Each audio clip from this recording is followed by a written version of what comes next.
Olá a todos os alunos, tudo bem com vocês, gente? Bom, nessa aula de hoje aqui vamos mostrar uma overview, vamos mostrar as configurações básicas e simples do nosso switch aqui em nosso sistema. Então, basicamente, você precisa conectar ele na sua máquina, né? Conectar um cabo de rede em nossa switch. E o principal, você precisa configurar a sua placa de rede com o endereço na rede 88, tá? Porque basicamente o endereço IP da nossa switch gerenciável é 192.168.88.1, tá? Então você tem que deixar aí na mesma rede. Eu coloquei aqui, por exemplo, na minha rede da minha placa de rede, o endereço IP estático como 192.168.88.10, tá? Barra 24 já é o suficiente, não precisa de gateway, tá? Só para a gente poder acessar mesmo a nossa switch gerenciável, tá? Então você pode colocar ela em qualquer porta, tá? Se tiver aí na porta 1, na porta 2 ou na porta 5, não faz nenhuma diferença. Então, eu coloquei, por exemplo, a minha cabo de rede na porta 5, tá? Do meu RB260GS. E você pode colocar em qualquer uma, tá? Para a gente poder conectar aqui e acessar ele em nossa interface web, tá? Então, tá aqui. E depois disso, é só entrar no endereço 92.88.1 e tem aqui precisa de uma senha, né? O nome do usuário é o admin sem senha, tá? Senha aqui vazio, sem nada. Dá um OK. Prontinho, temos aqui, né? Conseguimos conectar em nosso sistema, né? Do nosso gerenciamento aqui da nossa switch. Pode ver que ele é um pouco diferente, né? Ele é um pouco diferente da parte de configuração aqui do nosso router OS, né? Ele é mais simples, obviamente. E vamos começar aqui a fazer o nosso overview, né? Vamos visualizar aqui quais são os principais recursos que ele tem aqui. Bom, vamos começar na aba System aqui, que é onde tem algumas informações básicas, porém importantes. Uma delas, né, é a parte de como que a gente pode configurar um endereço IP dele da nossa suíte gerenciável. Tem por DHCP com fallback, né, ou seja, com DHCP, mas ela funciona com IP estático, caso dê ter algum tipo de problema. Ela pode deixar como estático, né? Aí você configura aqui um endereço IP estático nele, mas lembrando que ele é gerenciável. Então você pode mudar, você não precisa deixar necessariamente na rede 88.1, você pode deixar em qualquer tipo de endereço IP, tá? Ou apenas como DHCP. Aí você tem que deixar, obviamente, a sua switch, né, em uma rede que já tenha um servidor de DHCP server, tá? Então aí você precisa já ter configurado. E o nosso switch ele vai pegar um endereço IP, depois você precisa localizar ele e ver qual que o endereço IP que ele pegou, tá? Mas basicamente você pode deixar como DHCP como fallback e mudar aqui o endereço IP para o endereço que você desejar.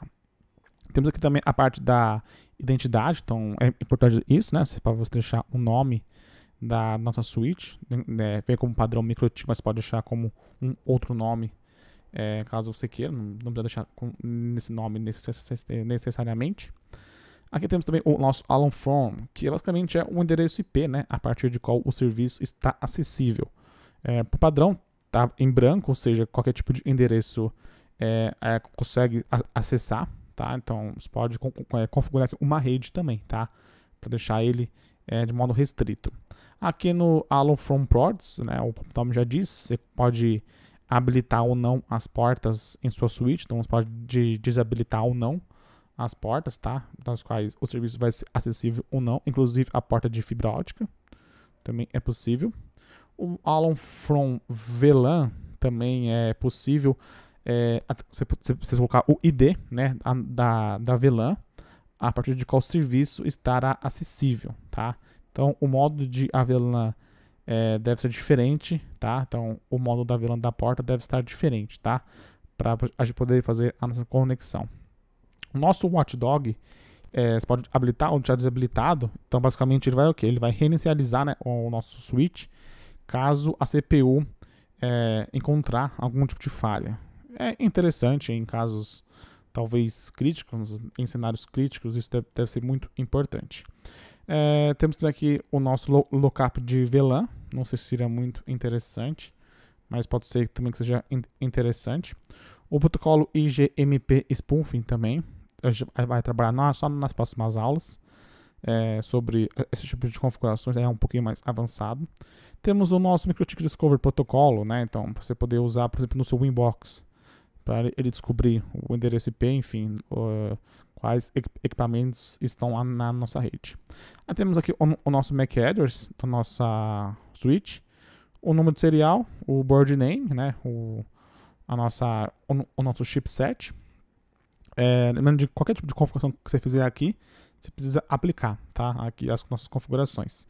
E a nossa senha, né? Importante, obviamente, né? Quando você for colocar em produção, colocar aí uma senha importante, né? Uma senha aí bem forte, né? Que não seja tão fácil de ser descoberto. A parte do backup também é a parte, caso você queira fazer o backup do seu sistema, ou dar um reset, né? Configurar ele por completo também por aqui, tá? Temos a parte do upgrade, que eu vou mostrar depois, mais pra frente, na parte de como a gente consegue fazer a nossa instalação, tá? Mas vamos voltar aqui para o nosso link, vamos voltar aqui para a nossa primeira aba, né? Temos várias abas aqui, vamos voltar para o link. Aqui basicamente você configura as portas Ethernet e você consegue monitorar o status das suas portas Ethernet, tá? Então temos aqui o número de portas, né? Se ele está ou não habilitado, tá? Basicamente, não confundir esse tipo de porta aqui com o do System, que seria basicamente habilitar o serviço de gerenciamento, tá? Então não confundir esse tipo de configuração que é o serviço e esse daqui que é realmente desativar a porta da switch, né? Que você, caso você não queira que seja ele configurado. E todas elas têm a parte do enable, o name, né? Que seria a porta. Então você pode, por exemplo, definir como são portas de gigabits, ela suporta um tráfego interessante. Então você pode configurar, por exemplo, a porta número 1 para um tipo de sessão na sua empresa, ou para um setor específico, enfim. Você pode deixar aqui o nome de cada seção de cada porta. Por exemplo, a porta de fibra ótica geralmente é a porta de maior ou de melhor, né, conectividade. Seria a porta que seria a porta, né, de fibra ótica, a porta que entra, né, que recebe o link, por exemplo, de internet, e as outras portas são as que distribuem, por exemplo, né? Então você pode fazer isso e deixar aqui tudo nomeado para ficar melhor identificado. Temos também aqui, seguindo aqui, o nosso link status, né, para saber se está recebendo um link ou não.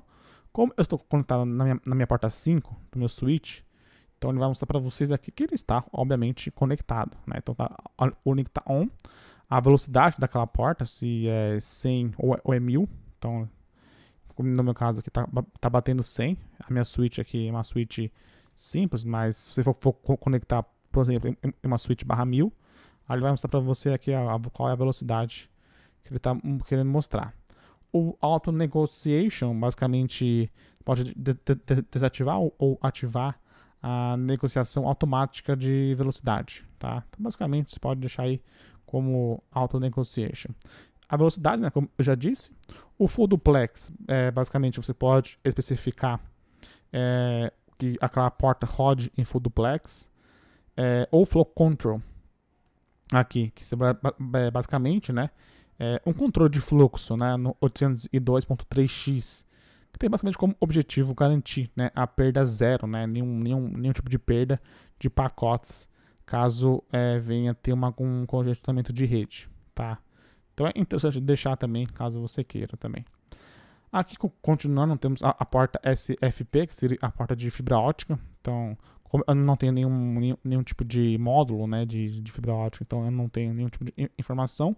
Mas temos aqui as informações do fabricante, o número dela, a revisão, o serial, a data, o tipo de módulo e o status dele, que seria interessante também. Isso aqui é mais para monitoramento, por exemplo, no SNMP, para você jogar, por exemplo, em um Zabbix, que monitora a temperatura, a voltagem, a potência TX e RX, né? Então temos também aqui tudo isso para a gente poder monitorar muito bem o link, né? Monitorar e ter todo um monitoramento interessante. Continuando aqui, temos aqui a nossa tabela ou aba Forging. Aqui temos também, basicamente, ele oferece opções de encaminhamento, né, avançado entre portas do nosso switch. A gente também pode fazer o bloqueio de porta, a gente pode fazer o espelhamento de porta, também podemos efetuar o limite de largura de banda e outros recursos de controle de broadcast. Também a gente consegue fazer isso basicamente na série, né, do RB260, que é um que a gente está usando. Você consegue fazer um ingresso porta a porta, né? Então, porta 1 para porta 1, da porta 2 para a porta 2. Portas iguais não tem marcado, né? Não faz muito sentido, né? Você pode controlar, né? Fazer todo aqui o fluxo de porta de quem para onde, né? Então, você consegue ter basicamente toda uma configuração aí bem interessante, tá? Aqui então, é nosso port lock. Você pode deixar habilitado ou não, para você poder trancar aquela porta. Ou o lock on first, que seria basicamente